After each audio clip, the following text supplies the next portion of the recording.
Hello, मैं रंजीत कुमार। मैं इस वीडियो में आइसोमेट्रिक प्रोजेक्शंस डिस्कस करने जा रहा हूँ। तो सबसे पहले इसमें दो टर्म आता है, एक आइसोमेट्रिक व्यू और एक सेकंड जो है आइसोमेट्रिक प्रोजेक्शन। तो इसको हम लोग देखेंगे। The view or projection obtained on a plane when the object is so placed that all the three axes make equal angle with the plane of projection is called an isometric view or projection.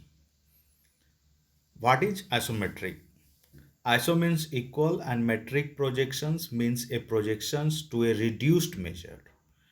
An isometric projection is one type of pictorial projection in which the three dimensions of a solid are not only shown in one view but also their dimension can be scaled from this drawing.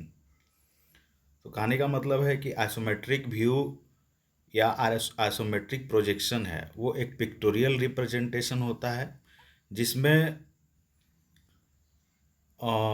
एक ही view में कोई भी solid का हम लोग तीनों dimension उसमें एक ही साथ शो करते हैं। तो यहाँ पे एक क्यूब का आइसोमेट्रिक प्रोजेक्शन दिखाया गया है जिसमें the three lines A B A D and A E are meeting at A. These edges are mutually perpendicular to each other in the solid. Since all these edges are equally inclined to HP, they are making an angle of 120 degree with each other in the plane of projection. Also, they are equally foreshortened. This leads us to the problem of selecting an isometric scale. इसमें कुछ important terms है, उसको हम लोग देख लेते हैं। जैसे है isometric axis. The lines AB, AD and AE meeting at a point A and making an angle of 120 degree with each other are termed isometric axis. इसमें आप लोग देख सकते हैं AB, AD and AP जो है वो तीन आइसोमेट्रिक एक्सिस है, तीनों A पे मिल रहा है और इसमें जो है वो तीनों एक दूसरे के साथ जो है वो 120 डिग्री का एंगल बनाता है। इसके बाद है isometric lines. The lines parallel to the isometric axis are termed isometric lines. The lines C D, C B, E T C are examples of isometric lines. इसमें हम लोग देख सकते हैं कि जो लाइन आइसोमेट्रिक एक्सिस के पैरेलल है उसको हम लोग आइसोमेट्रिक लाइंस बोलते हैं.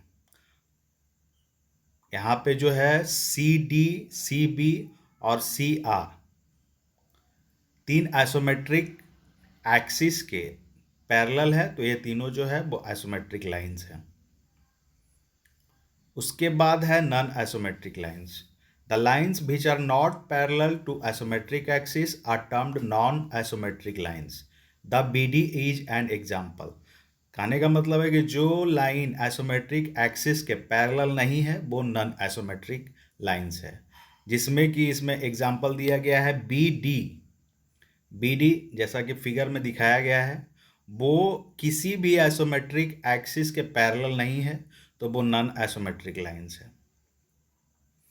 इसके बाद हम लोग देखेंगे इसमें isometric planes. The planes representing the faces of the rectangular prism as well as other planes parallel to these planes are termed as isometric planes. इसमें कहा गया है the planes representing the faces of the rectangular prism as well as other planes parallel to these planes are termed as isometric planes. उसके बाद है isometric scale. Isometric projection is drawn using isometric scale which converts true lengths into isometric lengths. तो इस isometric scale जो हम लोग use करते हैं वो आइसोमेट्रिक प्रोजेक्शन को ड्रा करने के लिए यूज करते हैं. उसके बाद है the proportion by which the actual distances are reduced to isometric distances are known as isometric scale. उसके बाद हम लोग देखेंगे यहाँ पे construction of isometric scale. Isometric scale का कंस्ट्रक्शन किस तरीके से किया जाता है, तो जैसा कि इस फिगर में दिखाया गया है, यहाँ पे दो लाइन है। एक एडी जो है वो बेस एबी से 30 डिग्री पे इंक्लाइंड है और एसी जो है वो 45 डिग्री से इंक्लाइंड है। तो एसी जो है हम लोग को एक्चुअल लेंथ देगा यानी ट्रू लेंथ, और ये एडी जो है वो आइसोमेट्रिक लेंथ देगा। यहाँ पे हम लोग सिंपल ट्रिग्नोमेट्रिक फार्मूला का यूज करेंगे और उससे हम लोग को वैल्यू निकलेगा आइसोमेट्रिक लेंथ का। तो आइसोमेट्रिक लेंथ जैसा कि हम लोग देख रहे हैं यहाँ पे एक्चुअल लेंथ से वो कम होगा, और कितना कम होगा ये भी यहाँ पे दिखाया गया है। यहाँ पे AD और AC का रेशियो दिखाया गया है। AD बाई AC, AD जो है हम लोग का आइसोमेट्रिक लेंथ है और AC जो है वो एक्चुअल लेंथ है। तो ये इज इक्वल टू √2/3 है और इसका वैल्यू है 0.81।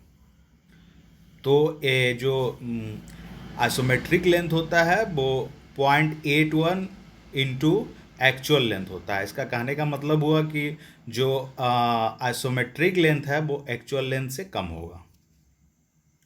ये ऑब्जेक्टिव में बहुत बार इस तरह का क्वेश्चन इससे जनरली सारे एग्जाम्स में पूछे जाते हैं।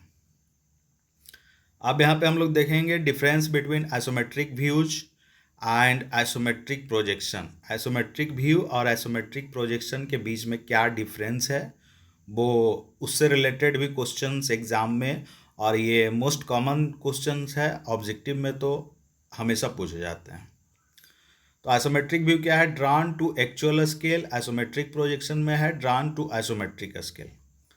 कहने का मतलब है कि जब आइसोमेट्रिक व्यू हम लोग को ड्रा करने के लिए बोला जाएगा तो हम लोग जो एक्चुअल स्केल का यूज करेंगे, और आइसोमेट्रिक प्रोजेक्शन में वो आइसोमेट्रिक स्केल का यूज किया जाएगा या फिर आइसोमेट्रिक लेंथ का यूज किया जाएगा, जो कि हम लोग उस फार्मूला से निकालेंगे जो अभी यहाँ पे दिया हुआ है। Isometric length is equal to 0.81 into actual length. Or when lines are drawn parallel to isometric axis, the true lengths are laid off. When lines are drawn parallel to isometric axis, the lengths are foreshortened to 0.81 times the actual length.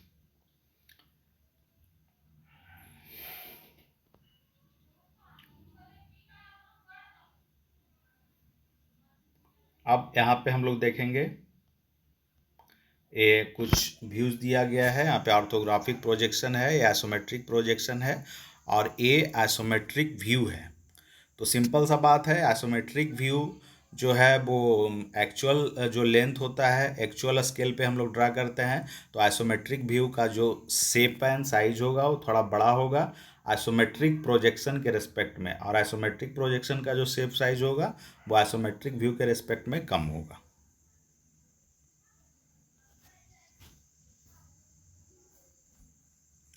इस video में इतना ही। Next video में हम isometric projection से related जो further topic होगा उसको मैं डिस्कस करूँगा। थैंक्स।